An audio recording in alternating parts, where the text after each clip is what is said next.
La première chose.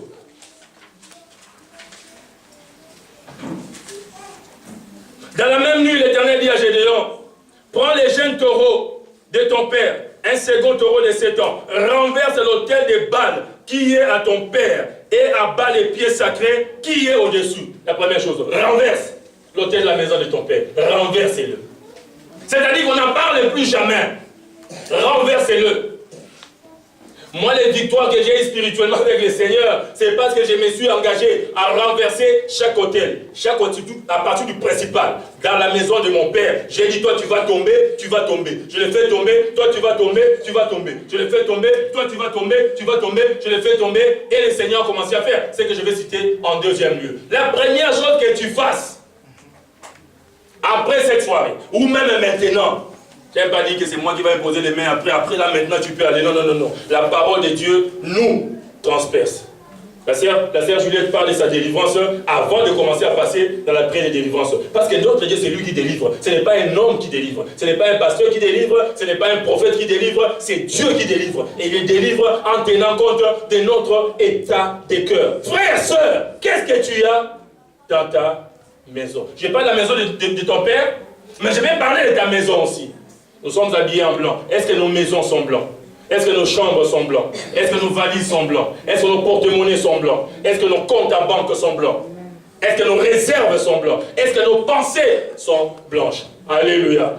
La première chose, Gédéon, si tu veux être élevé, vas-y, renverse l'autel des Baal qui est dans la maison de ton père. En renversant l'autel, c'est ce qu'on appelle dans ces ministères la délivrance. Quand tu renverses l'autel, tu es délivré. Parce que l'autel crie contre tes intérêts. Parce que l'autel crie pour que tu n'avances pas. Quand ils vont combattre les Madianites, l'autel commence à crier échec, échec, échec, échec, échec. Ils vont sur le terrain, on les tape tous, ils échouent, ils rentrent, comme on dit en français, les queues entre les pattes. Alléluia. Aussi longtemps que l'autel criera échec, la victoire ne viendra pas. Aussi longtemps que l'autel criera infertilité, les bébés ne viendront pas. Aussi longtemps que l'autel criera sécheresse, l'argent ne viendra pas. Mais cette année, je vous ai dit matériellement, cette année, on doit avoir l'argent. On doit commander. Amen. Oui, parce que la Bible dit, c'est un bon serviteur. C'est un bon serviteur. L'argent, c'est un bon serviteur. Tu dois l'avoir. Dis, je veux l'avoir. Moi, j'ai dit, tu dois l'avoir. Toi, dis, moi, je veux l'avoir. Bien. Alléluia. Amen. Et tous les matériels qui vont avec. Amen. Renverse l'autel, tu seras délivré de la sécheresse. Renverse l'autel, tu seras dirigé du blocage. Renverse l'autel, tu seras délivré des maladies. Renverse l'autel, tu seras délivré des freinages. Renverse l'autel. Alléluia. L'Esprit de Dieu que tu reçois t'amène à pouvoir renverser l'autel. Je t'interdis de vivre la même vie que tu vivais avant, après cette réunion. La deuxième chose qu'il dit de faire, et c'est le plus important, parce que la délivrance, beaucoup parmi nous l'ont reçu. Et je bénis Dieu pour vous. L'ont reçu. Et continuez à le recevoir. Mais Esther nous a dit encore que c'est un processus. Amen. La deuxième chose que tu dois faire, Gédéon, la deuxième chose que tu dois faire, bien aimé, verset 26. Après avoir renversé l'autel, c'est-à-dire après avoir été sûr que j'ai eu ma délivrance. La deuxième chose, tu bâtiras ensuite et tu disposeras sur le haut de ces rochers un autel à l'Éternel, ton Dieu. Alléluia. Amen. Renverser l'autel de la coutume n'est pas suffisant. Renverser l'autel de la tradition n'est pas suffisant. Après avoir renversé l'autel de la coutume, de la tradition, il faut maintenant bâtir un autre autel. Pourquoi? Parce que celui qui criait négativement contre toi doit être remplacé par celui qui va crier positivement pour toi. Être délivré n'est pas suffisant. Voilà pourquoi nous avons les serviteurs de Dieu qui sont, entre guillemets, délivrés, mais qui vivent des problèmes spirituels, des problèmes matériels. Ils ne sont plus entre les mains de l'ennemi. Ils ne sont plus sous le contrôle de l'ennemi. Ils servent Dieu. Certains même sont consacrés. Alléluia. Amen. Mais ils sont dans l'impudicité. Ils sont dans les faux. Ils sont dans les mensonges. Ils font des réunions et des contre-réunions commandées par le diable. Alléluia. Ça ne leur enlève pas l'effet d'être enfant de Dieu. Ça ne leur enlève pas l'effet d'être serviteur de Dieu, d'être fille de Dieu. C'est tout simplement parce que l'autel qui criait dans le mal est renversé. Mais l'autel qui doit élever Dieu n'est pas renversé. Tu peux être délivré et demander à quelqu'un de ne pas venir à la prière. Comme je vous ai dit, le groupe qui a dit aux gens, ne venez pas jusqu'à ce que tel missionnaire va venir. Quand il vient, alors vous allez venir. Mais est-ce qu'ils viennent pour les missionnaires, ils viennent pour ces prédicateurs ou ils viennent pour Dieu? Donc vous voyez quelqu'un, il a la parole, vous voyez quelqu'un, il peut t'amener au salut, tu fais la prière de recevoir Jésus comme Seigneur et Sauveur, mais il est contre le royaume de Dieu. Il combat le royaume de Dieu. Il vit de la maison de Dieu. Est-ce que les bien me comprennent? Donc après avoir renversé cet hôtel de la méchanceté, cet hôtel de la destruction, tu dois construire un nouveau hôtel. Et cet hôtel, c'est à Dieu que tu dois le faire. Alléluia. Et Gédéon a respecté, il a bâti cet hôtel. Depuis que l'hôtel était renversé, le Baal, un Dieu puissant, mais pas tout puissant. Parce qu'il n'y a qu'un Dieu qui est tout puissant, c'est Yerosh. Il y a quelqu'un qui est tout puissant, c'est Jéhovah. Il y a quelqu'un qui est tout puissant, c'est Ramachir. Il n'y a que le Christ qui est le Dieu qui est tout puissant. Notre Hachem. Baal, un Dieu très puissant.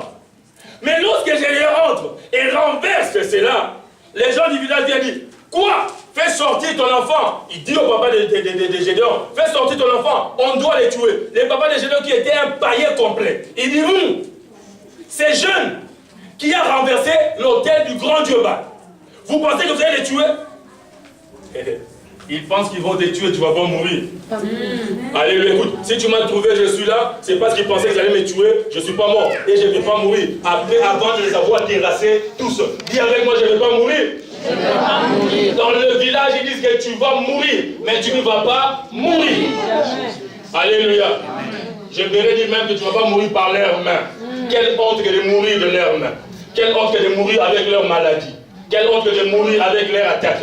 Tu ne vas pas mourir. Le Père de Jésus dit que si Baal est Dieu, dites à Baal de pouvoir se venger. Cet enfant l'a renversé. Le Saint-Esprit, quand il descend sur toi, il t'amène le pouvoir de renverser tous les hauts lieux que ton père servait, tous les hauts lieux que ta mère servait, tous les hauts lieux que ta famille servait. Il te donne le pouvoir de pouvoir les mettre à terre. Dis avec moi, à terre. À terre. Et prépare-toi d'ici la fin de ce mois et le début du mois prochain à pouvoir mettre leurs hauts lieux à terre. Mais ils n'ont pas pu envoyer quelqu'un pour pouvoir toucher Gédéon. Qui n'était plus Gédéon? Tout à l'heure, j'ai parlé de changement de nom. Alléluia. Alors, toi, on va plus t'appeler Gédéon, on va t'appeler Jéroubal. Le Dieu, c'est Baal, mais toi, c'est Jéroubal. Les dieux capables de marcher sur les dieux des Baal. On ne peut pas t'appeler Adonai, pas t'appeler Elohim, mais on t'appelle celui qui est capable de marcher sur Baal. Un grand, un puissant Dieu. Je suis né dans ma famille, j'ai trouvé l'impudicité à un niveau très élevé, la sorcellerie à un niveau très élevé. J'ai dit, je vais le renverser. C'est pourquoi ma mère m'appelle le Gédéon. Alléluia. Et tu y es celui-là. Aujourd'hui, tu t'étonnes. Oh, moi vaillant. Oui, si Dieu dit que tu es vaillant, tu es vaillant. Amen. Mais peut-être ton problème maintenant, c'est que c'est papa Israël qui dit ça. Ah, lui parle seulement. Mais déjà, écoutez, pour avoir ce que tu attends, il faut croire que celui qui parle, c'est les tuyaux, c'est le canal par lequel Dieu me parle. Amen. Bon, maintenant, tu peux choisir aussi Internet. Hein. Tu peux choisir Internet, Facebook. Là-bas, il y a beaucoup de prophètes. Voilà, c'est vraiment un choix. Alléluia. Amen. Tu es le Gédéon. Quand je parle de l'esprit de Gédéon. Amen. C'est lui qui a souffert. La Bible a dit quand il a commencé à prendre conscience, pendant que ses parents étaient en train de fuir, Gédéon m'a dit, à partir d'aujourd'hui, moi je ne fuirai plus. Il a dit à partir d'aujourd'hui, moi je resterai ici. Amen. Et je verrai ce qui se fait. Amen. Dis au voisin, reste dans les temples. Dis voisin, reste dans les temples. Dis bien voisin, reste dans les temples. Sur l'ancien autel, il mettait les holocaustes, il mettait les sacrifices.